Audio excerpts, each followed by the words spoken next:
building a better Bay Area, moving forward, finding solutions. This is ABC 7 News. Hi there, I'm Kristen Z. You're watching Getting Answers live on ABC 7, Hulu Live, and wherever you stream. We're asking experts your questions every day at 3 to get answers for you in real time. Today, we have a Bay Area comedian who knew Bob Saget personally. He'll share stories of the beloved actor and comedian who died so suddenly and so young. Also, as some Bay Area school districts start to go remote again, California releases sobering test results showing just how much learning students lost during distance learning. But first, new headlines, or with regard to the Omicron surge, California healthcare workers who test positive but are asymptomatic can now go back to work right away without having to quarantine. Joining us to discuss this issue, schools, testing, and more is Ucsf Chair of the Department of Medicine, Dr. Bob Wachter. Dr. Wachter, great to have you here. Thank you. Good to be here.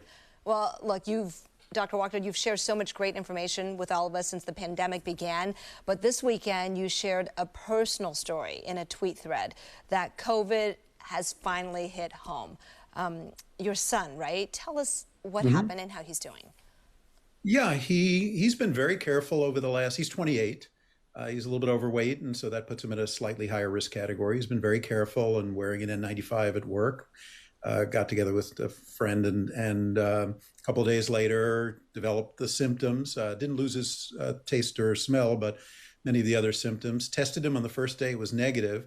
Then tested him on the second day, and he was positive. And I tweeted about it in part because I wanted to see, for people to see that even when you know a lot about this, I've spent the last 2 years studying it, there's still a ton of decisions you have to make that are just embedded with uncertainty. And then also when it's your kid, you know, you can be dispassionate as a physician, but then when it's your kid, you still get a little bit freaked out. And he's doing fine, and he's now 5 days out. And today's issue is, according to the CDC guidelines, he's 5 days out. He has minimal symptoms. The symptoms are mostly better. He should be ready to go back to work. But I tested him, and he was still positive on a rapid test, which really does mean he's still infectious. And so it just shows how challenging it is to interpret these guidelines and use them in real life and make good decisions. First of all, can I just say, Dr. Wachter, I'm so glad that he is on the mend, that his symptoms are resolving, even if he still is infectious, as that test indicates. But I'm sure that was quite the relief for you. I'm so happy to hear it. I want to ask you for takeaways, but before I get to that, because you brought up his Binax test, the at-home test, which showed he is still positive, what does this mean in terms of him going back to work? Because according to the CDC's recommendations, if he didn't do that test after 5 days of isolation and he seems good to go, he can just go back to work. But now, wearing a mask, right? Right. So what does this suggest? The recommendations, I went on to the CDC website to read them very carefully, and they basically said that a test was not mandatory, obviously a very controversial decision. That if his symptoms are resolving, he has no fever, then he would be okay to go back to work. But if we did do a test, which was completely elective on our part, and it's positive, he should stay out for another 5 days. So none of that kind of makes a lot of sense when you put it all together. What the right call would be, which is what California is doing, is he should test on day 5. If his test was negative, then it would be reasonable for him to go back to work wearing a good mask, wearing a N95. If it was positive, which his is, he should test again tomorrow. And if he's negative, then that means the level of virus he has is not capable of infecting someone. Right. So, but it just shows how incredibly tricky all these decisions are. I happen to have tests around, but many people don't have access to them. Right. It's it makes your head spin. Right. I mean, you have your stash, thankfully, but, what do other people do? Like, what is the practical thing to do if somebody cannot find a test? Yeah, I would say that for people to go back to work on day 5 in a non-essential, if they don't absolutely have to go, and of course some people need to go for an income, or some people need to go because they're in an essential profession.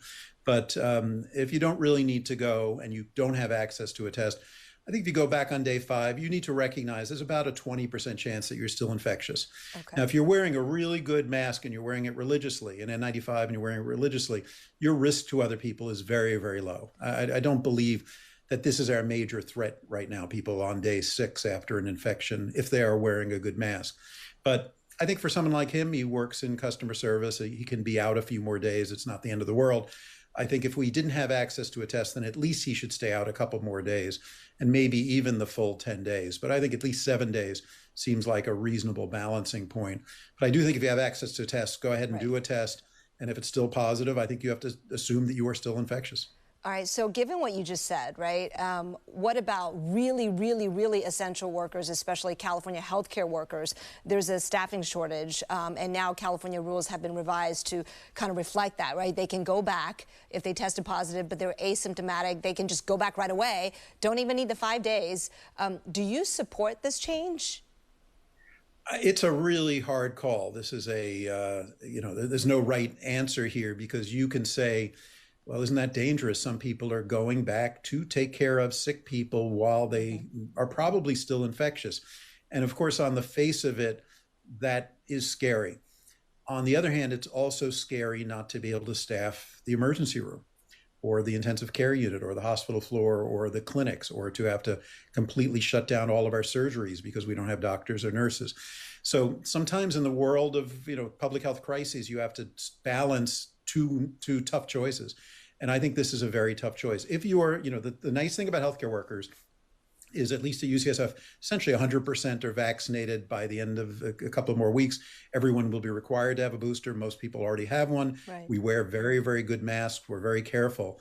And so I don't see that as being a super risky choice. I wouldn't make that choice unless you're desperate. If you don't need people to come back to work, then they should continue to stay home. If you need them to staff essential services, then bringing them back. And the best thing to do if you brought them back would be to have them take care of COVID patients who already have COVID. You're not worried about transmitting it. So it's a tough call. Yeah. By the way, I really encourage folks to read your 25-tweet thread about your son, because there are just so many takeaways there, I think, for all of us with regard to infectiousness, symptoms, and testing. One thing that stood out to me, and I hope you can address, is that with your home test, you took samples from the nose and throat, right? That is a big debate right now. So if you can kind of walk us through what the thinking there is. Yeah, there are a lot of debates about testing right now. One of them is, how accurate are the tests in the early phases of Omicron? And there has been some studies, some data that's come out in the last couple of weeks that says you may have false negative tests in the first day or so, whereas it used to be positive as soon as you were infectious. So he was negative on the first day when he absolutely had symptoms. So he was sort of an example of that. A study just came out from a bunch of my colleagues at UCSF and the Chan Zuckerberg Biohub maybe 3 hours ago that showed the test still works very well in Omicron, 95% sensitive, meaning it will miss 5% of the cases. He may have been one of those. So I think it may work better than we feared. But then the second question you're bringing up is that there's some early data that says your yield of the test may be a little higher if you do both the throat and the nose, not one or the other, but both. The recommendations in the test is just to do the nose. So the first day I didn't do that. I just did the nose.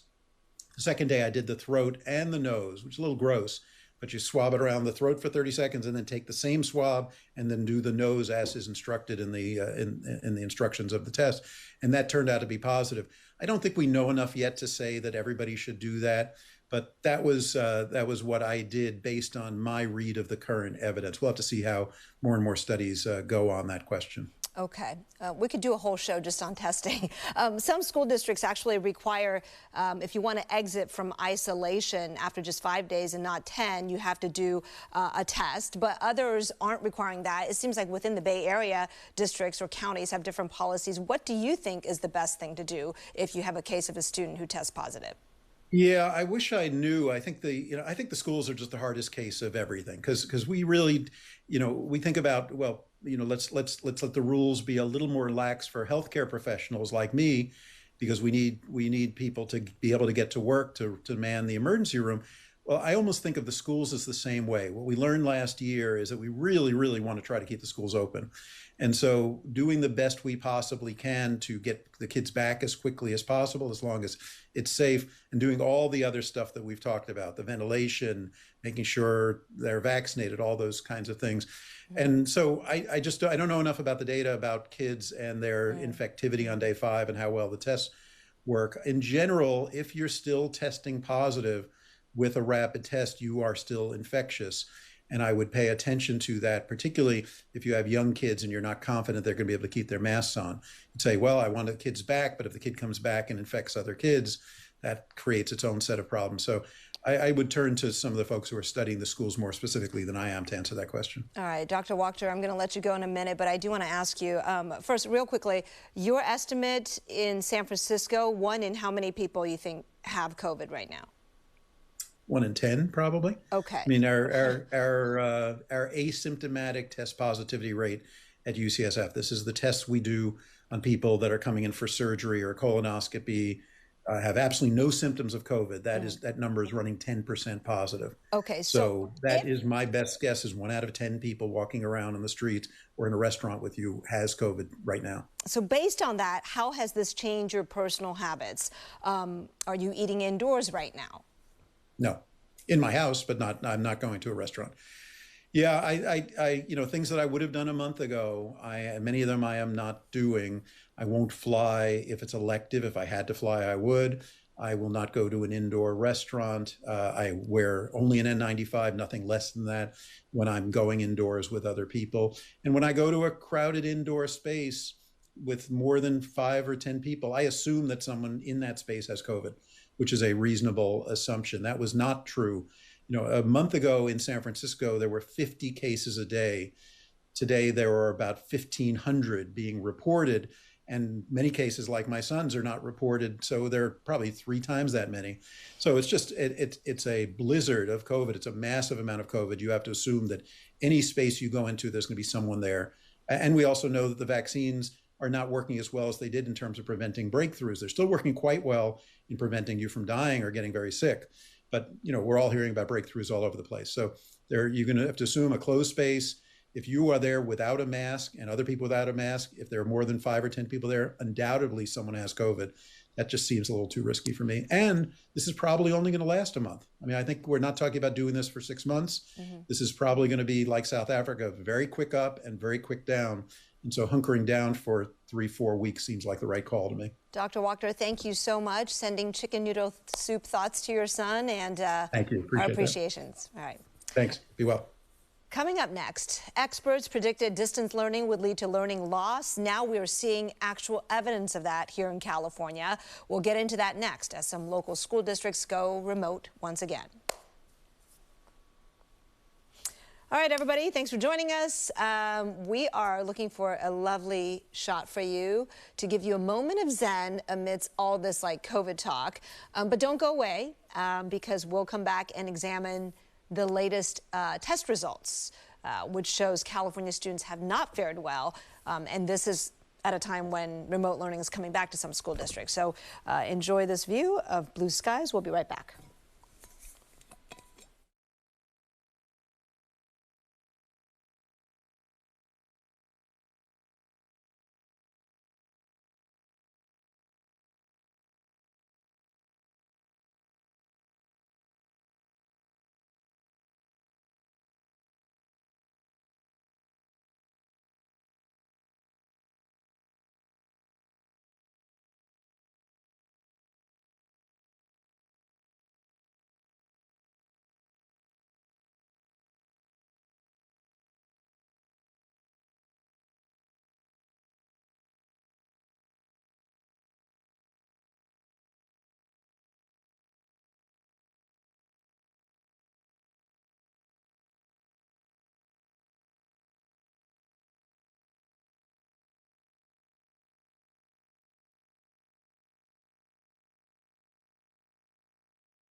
Hi, Ava. Beautiful view. Yes, indeed. All right.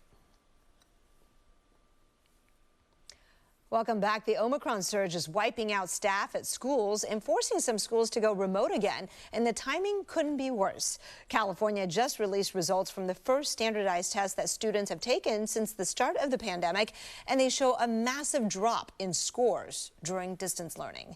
Joining us to take a closer look at where students lost ground and who lost the most ground is the senior managing editor of education at Children Now, Samantha Tran. Samantha, thanks for joining us today. Yeah, thank you so much for having me. It's a pleasure being here. So which test are we talking about? Is this a required test? It's part of a set of required tests that California offers. Last year, districts had a little bit more flexibility because of the pandemic and trying to roll out who would be able to test at various points in time. So the data that we have is a little bit incomplete, but I'll say that it's consistent with the data that we've been seeing since fall of 2020, and there's some real concerns. It's pretty sobering. Okay, which is what? Let's break it down, right? Students were tested in math and English. What were the findings? The findings were that we're seeing some major declines in learning, that kids are actually at each grade level further behind than they were historically. And in fact, our kids who have the highest needs, our English learners, our low-income students, our foster youth are actually even further behind than they were before. And so it's really concerning. And the other thing I'll note is that there are some double-digit percentage declines in the early grades, which is especially problematic because we know that those gaps can persist. So what was it measuring? Whether they were performing at grade level, whether they've mastered the content required by the state for certain grades? Exactly. So in English and math, we're looking at, were kids at standard for what we expect for that particular grade level. And while California historically hasn't had all kids at grade level in previous years, even less kids are at grade level given, I think, what we're seeing due to the pandemic and distance learning. Got it. Was this comparing 2021 scores to 2019 scores, because none were taken during 2020, right? Okay. So Correct. Let me ask you, you mentioned some racial differences in terms of results, or were there also regional differences? And were there differences between, I don't know if you were tracking schools that did remote learning all of last year versus ones that maybe started in person a little sooner? Yeah, that deeper analysis is hard to see because, again, this is not a complete data set. Districts had flexibility this last year on which tests they used. So what the state released was a portion of those tests.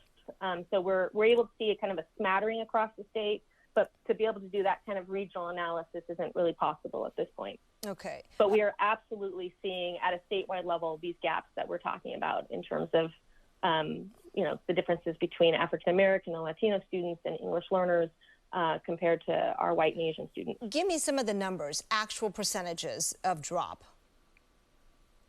Let's see. So, for example, in the third grade, in 2019, almost half of kids were at grade level.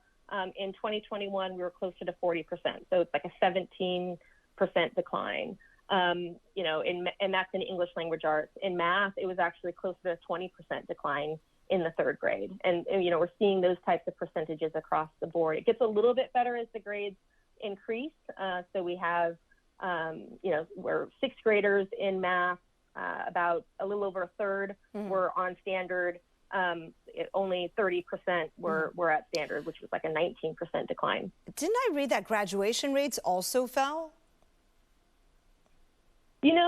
The data, I think actually, I don't have it at top of hand, but I think that it fell a little bit, but I don't have it right in front of me, so I'm sorry. But taken together, what do these results suggest to you about schools and education as we continue to deal with this pandemic, especially amidst the Omicron surge? Yeah, I mean, it's really sobering because what we've seen from the research in the past is that when gaps like this present themselves, they tend to stay pretty consistent. So, schools are really great at keeping kids kind of on track of where they're at, but closing gaps, we've not seen that as much as we would like historically. So I'm especially concerned for our younger grades where, we just have a whole lot of kids who, aren't reading at grade level, who, don't have the kind of foundational math skills that they're going to need. And, this really just calls on all of us, from policymakers to parents and community members, to provide every opportunity and service we can for kids, because, this could have life-altering impacts, right, in terms of their outcomes. Right. I wish we had the time to get into, suggestions for how to implement that.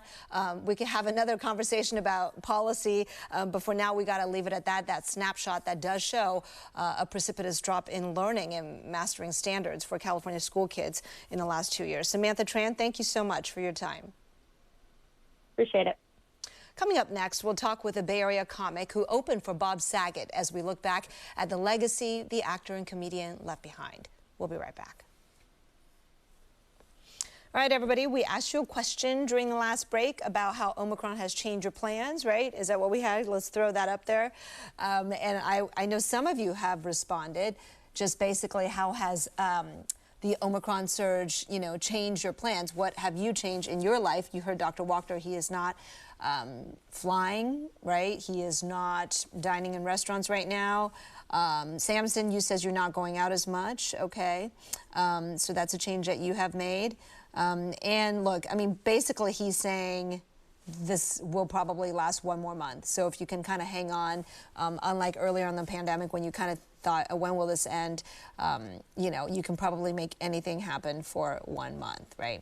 Okay, everybody, great comments here. Alex, yours about the massive drop in scores, right? Yeah, no, it's not good. And Dawn, I see your comment about distance learning. I think what it is certain districts are not able to staff, as in too many teachers out, and they don't have the substitutes lined up. And then they run into the issue with the school, with California law, right? As you know, probably they have strict numbers requirements, like 1 certified instructor for like 30 kids, or depending on age and grade. So they're unable to meet that. So, it's a horrible situation. Erica, you follow what Dr. Wachter says and just hang tight. That's smart cookie there. Dr. Wachter is very reasonable and, insightful, and he's an expert, so I would take his word for it. Whatever he does, I would do.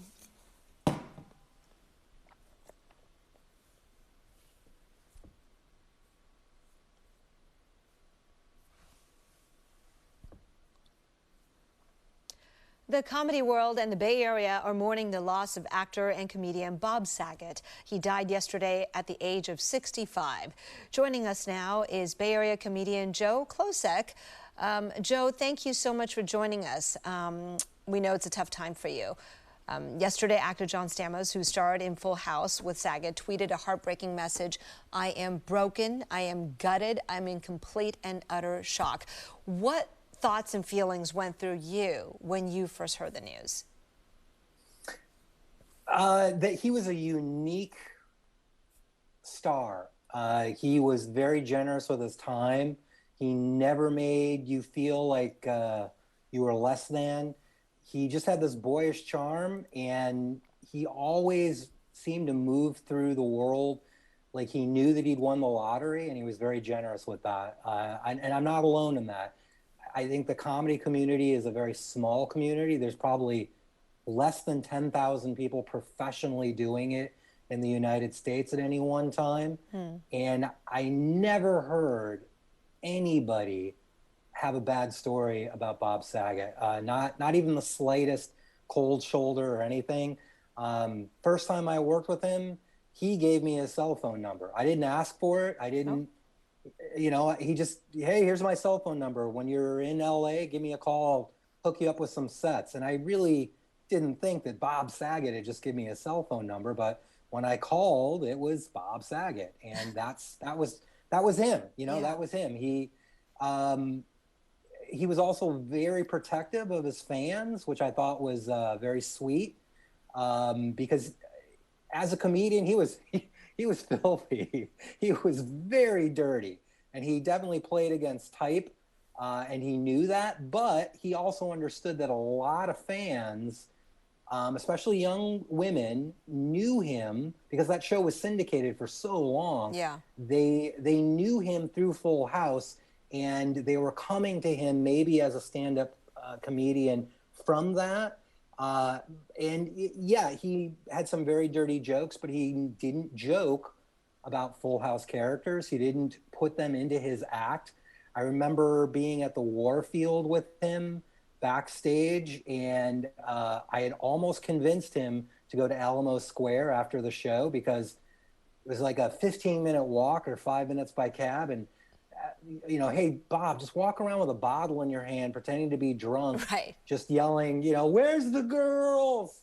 You know, and he was not serious, but he was sincere when he said, nah, I don't want to do that. And it was because he was protective of those fans. And, you know, over the years, he stayed in touch, which again was very unique for a star of his stature.